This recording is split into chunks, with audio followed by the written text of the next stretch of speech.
Hello, ഞാനിന്ന് പറയാൻ പോകുന്നത് കപിൽ ദേവിനെ കുറിച്ചാണ്. കപിൽ ദേവ് രാംലാൽ നിഗഞ്ച് അഥവാ കപിൽ ദേവ് 1959 ജനുവരി 6 ചണ്ഡീഗഡിലാണ് ജനിച്ചത്.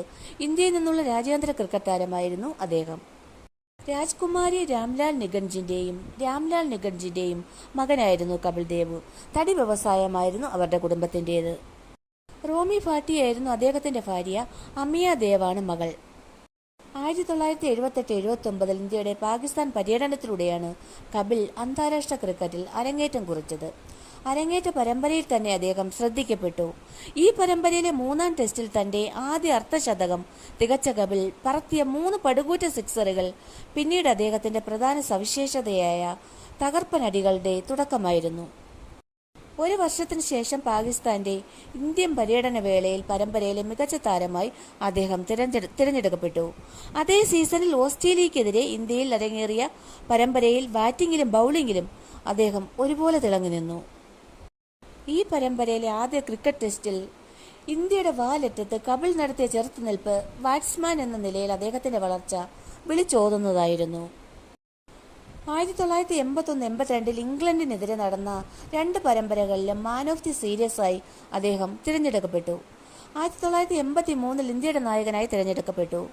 ടീമിനെ ലോകകപ്പ് കിരീടത്തിലേക്ക് നയിച്ചാണ് കപിൽ തന്റെ കടമ നിർവഹിച്ചത്. ഇംഗ്ലണ്ടിൽ അരങ്ങേറിയ 3-ാം ലോകകപ്പിനെത്തിയപ്പോൾ സകലരും എഴുതിത്തള്ളിയ ടീമായിരുന്നു ഇന്ത്യ. എന്നാൽ ആദ്യ മത്സരത്തെ നിലവിലുള്ള ജേതാക്കളായ വെസ്റ്റ് ഇൻഡീസിനെ തോൽപ്പിച്ചതോടെ ഇന്ത്യ ശ്രദ്ധിക്കപ്പെട്ടു തുടങ്ങി. കപിലിന്റെ ചെകുത്താന്മാർ, കപിൾസ് ഡെബിൾസ് എന്നായിരുന്നു ഇംഗ്ലീഷ് മാധ്യമങ്ങൾ ഇന്ത്യൻ ടീമിന് നൽകിയ വിശേഷണം. ഈ ലോകകപ്പിൽ സിംബാബ്വെക്കെതിരെ പരാജയം മണത്തപ്പോൾ കപിൽ കാഴ്ചവെച്ച പ്രകടനം ഏകദിന ക്രിക്കറ്റ് ചരിത്രത്തിൽ തന്നെ അവിസ്മരണീയമായ ഇന്നിംഗ്സുകളിലൊന്നായി വിലയിരുത്തപ്പെടുന്നു. താരതമ്യേന ദുർബലരായ സിംബാബ്വെക്കെതിരെ 5 വിക്കറ്റിന് 17 എന്ന നിലയിൽ തകർന്നടിഞ്ഞപ്പോഴാണ് കപിൽ ബാറ്റിംഗിനെത്തിയത്.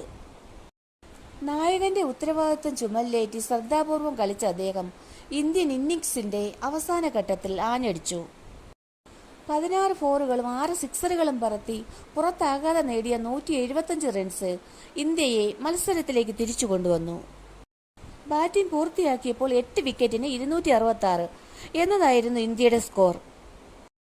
കപിൽ കഴിഞ്ഞാൽ വിക്കറ്റ് കീപ്പർ കീർമാണി നേടിയ 24 റൺസായിരുന്നു ഇന്ത്യൻ നിരയിലെ ഉന്നത സ്കോർ. ഈ ഒരൊറ്റ കാര്യത്തിൽ നിന്ന് കപിൽ നടത്തിയ പടയോട്ടത്തിന്റെ പ്രത്യേകത മനസ്സിലാക്കാം. ഏതായാലും മത്സരം ഇന്ത്യ ജയിച്ചു. ഈ ജയത്തോടെ കപ്പ് നേടാൻ സാധ്യതയുള്ള ടീമുകളുടെ ഗണത്തിലേക്ക് നിരീക്ഷകർ ഇന്ത്യയെ ഉയർത്തി. സെമി ഫൈനലിൽ ഇംഗ്ലണ്ടിനെ തോൽപ്പിച്ചു ഇന്ത്യ ആദ്യമായി ലോകകപ്പ് ഫൈനലിലെത്തി. ലോർഡ്സിൽ നടന്ന കലാശക്കളിയിൽ നിലവിലെ ജേതാക്കളായ വെസ്റ്റ് ഇൻഡീസ് ആയിരുന്നു ഇന്ത്യയുടെ എതിരാളികൾ.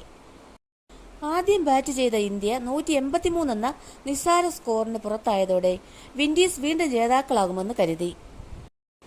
വെസ്റ്റ് ഇൻഡീസിൽ ഇന്നിംഗ്സിൽ വിവിയൻ റിച്ചാർഡ്സ് തകർത്തടിച്ച് ബാറ്റ് ചെയ്യും വരെ ആ വിശ്വാസം തുടർന്നു. എന്നാൽ മദൻലാലിന്റെ പന്തിൽ 30 വാര പിറകിലേക്ക് ഓടി കപിൽ റിച്ചാർഡ്സിനെ പിടിച്ച് പുറത്താക്കിയതോടെ ഇന്ത്യ വിജയം മണത്തു. ഒടുവിൽ 43 റൺസിന് വെസ്റ്റ് ഇൻഡീസിനെ പരാജയപ്പെടുത്തി ഇന്ത്യ അവിശ്വസനീയമായ നേട്ടം കൈവരിച്ചു. കപിൽ ദേവിന്റെ അവിസ്മരണീയമായ ക്യാച്ചാണ് കളിയിൽ വഴിത്തിരിവായതെന്ന് പിന്നീട് വിവിയൻ റിച്ചാർഡ്സ് തന്നെ പറഞ്ഞിട്ടുണ്ട്. സിംബാബ്വെക്കെതിരെ കപിൽ പുറത്താകാതെ നേടിയ 175 റൺസ് കുറെ കാലം ഏകദിന ക്രിക്കറ്റിലെ ഉയർന്ന വ്യക്തിഗത സ്കോറായിരുന്നു. 1994 അദ്ദേഹത്തിന് 35 വയസ്സുള്ളപ്പോൾ ഇന്റർനാഷണൽ ക്രിക്കറ്റിൽ നിന്ന് അദ്ദേഹം വിരമിച്ചു. 2008 സെപ്റ്റംബറിൽ ഇന്ത്യൻ ടെറിട്ടോറിയൽ ആർമിയിൽ ഓണറ്റി ലഫ്റ്റനന്റ് കേണലായി കപിൽ ദേവിന് സ്ഥാനം നൽകി. പഞ്ചാബ് റെജിമെന്റിലെ 150 ഇൻഫൻട്രി ബറ്റാലിയനിലേക്കാണ് ചുമതല.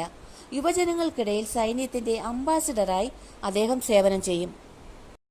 സ്വന്തം ജോലി നിലനിർത്തിക്കൊണ്ട് തന്നെ രാജ്യരക്ഷാ സേവനം ചെയ്യാൻ പൗരന്മാർക്കുള്ള സംവിധാനമാണ് ടെറിട്ടോറിയൽ ആർമി.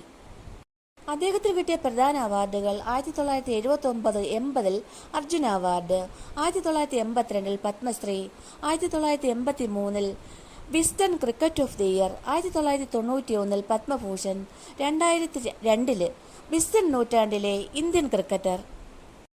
1983 വേൾഡ് കപ്പുമായി ബന്ധപ്പെട്ട് 83 എന്ന ഹിന്ദി ഫിലിം കബീർ ഖാൻ രചനയും സംവിധാനവും നടത്തി പുറത്തിറക്കിയിരുന്നു. രൺവീർ സിംഗ്, ദീപിക പദുക്കോൺ എന്നിവർ മുഖ്യ കഥാപാത്രങ്ങളെ അവതരിപ്പിച്ചു. രൺവീർ സിംഗ് ആണ് കപിൽ ദേവിനെ അവതരിപ്പിച്ചത്. 2021 ഡിസംബർ 24-നായിരുന്നു സിനിമ റിലീസായത്. ദീപിക പദുക്കോൺ ആയിരുന്നു സിനിമയുടെ നിർമ്മാതാവ്.